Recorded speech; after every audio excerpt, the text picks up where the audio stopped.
Hey, how's it going, my friends? So let's just continue. And honestly, thanks for all the support for the Reveal the Way video and all the other videos you guys are supporting. And yeah, let's just go on with the essay because I think it's long. And anyway, guys, so I'm just gonna read it. Remember, be sure to watch all the sequence. This is Kenneth Minogue, and this is Politics, the romance, the real meaning behind patriotism. So last week we read about the Greeks. Today is the Romans. So Romulus was the founder of Rome.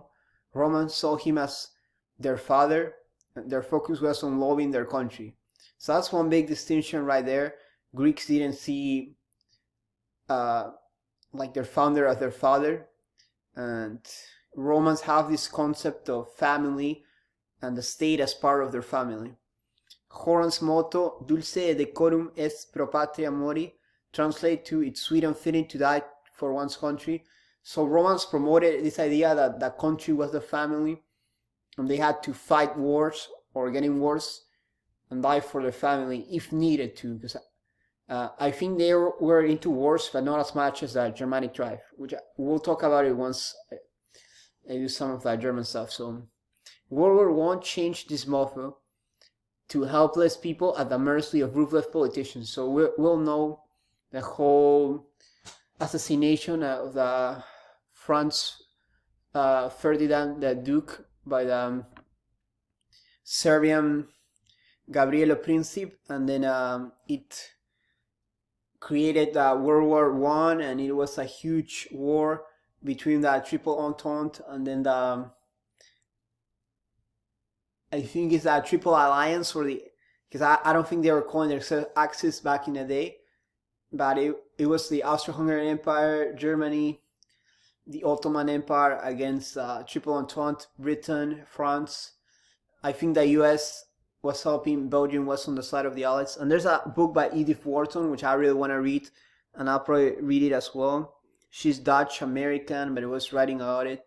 Very, very interesting stuff, guys. So you can tell I'm a big fan of the World War I, but more of it conceptually, rather. Like, I'm very anti-war. Anyway, so Rome introduced the concept of centralized city, unlike the Greek traditions, which had many important cities.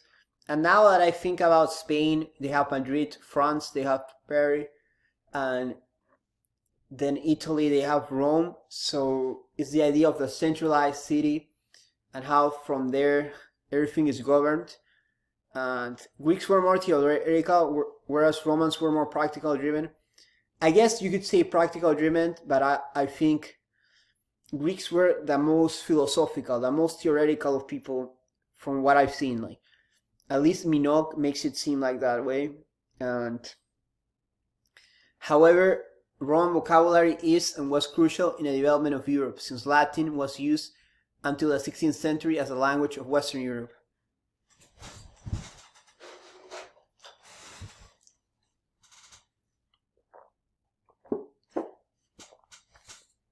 So guys, I might learn Latin, but if you know Spanish, you know Portuguese, you know Italian, Latin is very close. If you know French, and I try reading Latin, it's a very nice language, and its influence is felt today with Final Fantasy and all these video games, but also because even in a Holy Roman Empire, which was set in Germany, you still hear Latin, and it's a massively important language, just like French, when it comes to a history of Europe.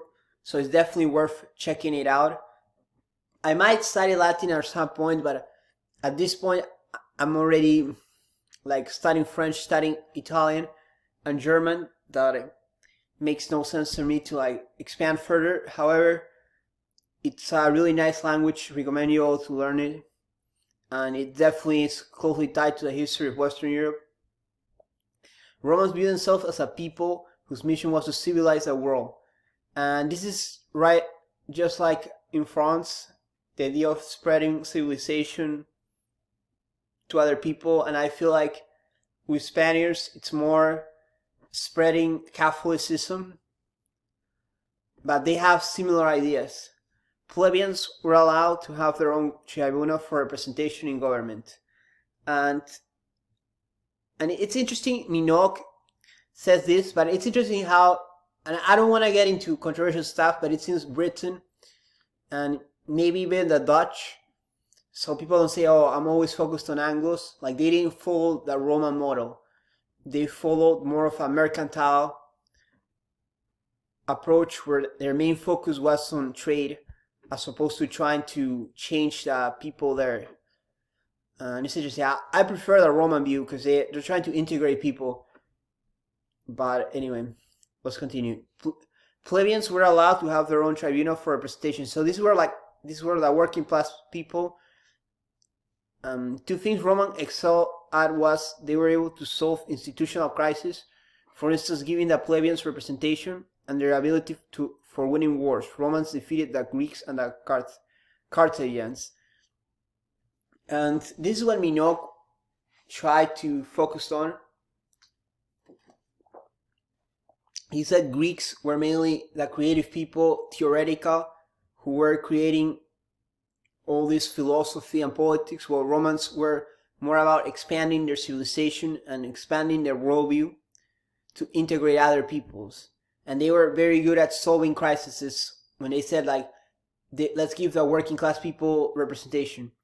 According to Greek thinker Polybius, Rome had a mixture of monarchical, democratic, and aristocratic factions. Hence, it was very strong. So Greeks were masters at how to conceptualize a country, how ideas should be. And I find it fascinating now that they even thought about giving women roles and how a society might come up with that. So they were more about theoretical, and not because of whole feminism, but how one can anticipate so far. To me, Greeks were scholars, most of all, while Romans seemed to be more about civilizing people, civilization, winning wars, sharing a culture, and also how to manage a country. And here Polybius said Rome had a mixture of monarchical, democratic, and aristocratic factions. So that's why they were so good, because they excelled at management, steadiness, firmness, and bribery of political officials was not allowed, a capital punishment. And also Romans were honest people, because and this is what Socrates said, in order for something to succeed, there has to be honest people. An enterprise or a project, even a conquest, there has to be a sense of honesty. And so bribing political officials was a crime, capital crime. Then also Romans stood by their oaths and their promises.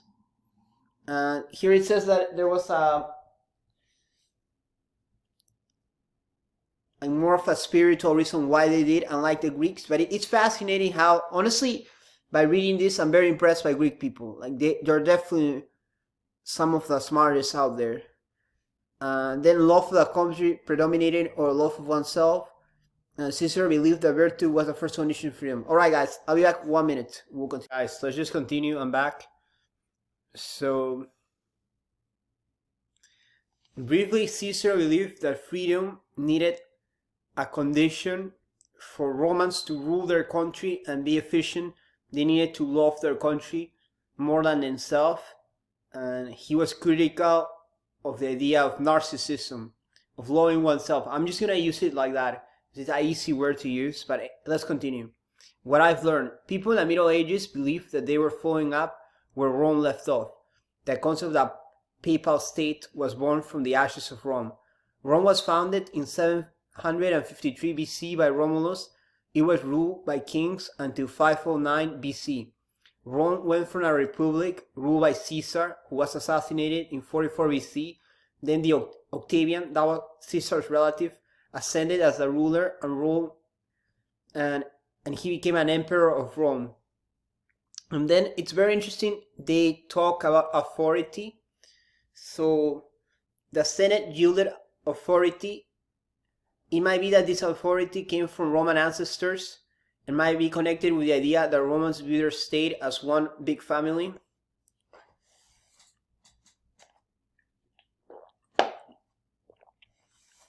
So honestly, Minogue talks about the concept of authority, and he started breaking it down. And I don't think it's that straightforward as I'm explaining it here, because I'm still figuring out, still wrestling with these ideas. But he said that the Senate had this authority, like people perceived it that way, that the Senate has power, so we better follow. And then the Senate just gave their ideas. And auctoritas, this is a Latin phrase. A more complex concept is more than advice, but less of a command. More than the Senate had authority and people follow this authority. So when someone gives you advice, you can choose to follow or ignore it. When someone gives you a command, it's forceful. They're bossing you around. They're telling you do it. Well, when someone tells you something for authority, they are telling you you have to do it, but they're not forcing you. You're following it because you sense that they have power. They have this respect that they have created, maybe this cloud, and to use a modern term, and you're just following that. And it might be connected with the idea of parents, how kids just obey their parents because they have authority, and how this relates back to viewing the state as a family. But anyway, it's a much more complex concept, but I'm trying to simplify it here. So res publica, public business. So then I learned a few vocabulary phrases and words. So the Greek terms policy, politics, they are from the police, politics, and policy. They all come from Greek. Well, Roman terms were civilization, citizen, and civilization. Civility, citizen, and civilization. So, like I said, guys, Greeks brought the ideas, the theories, while Romans brought the implementation, and what it will be, how in practice would some of these ideas were applied. And bewitched, because I've always really liked that word, influential. And then scaffolds, and it's ironic because andamios, for those of you guys who follow my Spanish content, nice connection there. Andamios is referred in the Historias de Cronen by the main character, that he went to a building and they have the andamios there, and here they said that scaffolds, they're using it as a structure, and the Roman Constitution is used as a structure that they built from that, and how it's still intact. So Rex Sancrorum, priesthood, he's saying that religious officials had power in Rome. Auspicia, the symbols and instruments to rule. Feodus, treaty. Plebeians were commoners. Patricians were fathers and rulers. And this is really important, guys, because they say, so there's like a working class before the plebeians. Honestly, I might be spelling that wrong, but like, for the sake, let's just continue of the video. And patricians are the fathers and rulers. And potentia is a physical power. Potestas is a legal right and power in political office. Autoritas is authority, the power to influence. So to connect it in a modern sense, you could say that modern influencers have this authority. People will follow them. Junction is intersection, author, this initiator of something, and we're connecting the idea of Romulus. He was the initiator of Rome, and then now how we use that word is for reading. So what questions do I have left? So what is the Holy Roman Empire, and why is it called Roman? And the Holy Roman Empire was the empire that ruled Germany, possibly Austria, possibly the Netherlands, so I wouldn't say confirm it, but it's interesting that they're all Germanic people and they speak German, but the elite speaks Latin. So that's very interesting, how Latin is the language which joins Europe. And what was the imperium? It seems to be the power of the state to what's best for the state. So at the end of the chapter, Minogue starts exploring the concept of imperium. I think it's much more complex, but it seems to be the power of the state to say, okay, this is what we need to do. Alright guys, so like, comment, subscribe. Thanks a lot. and see you in the next video.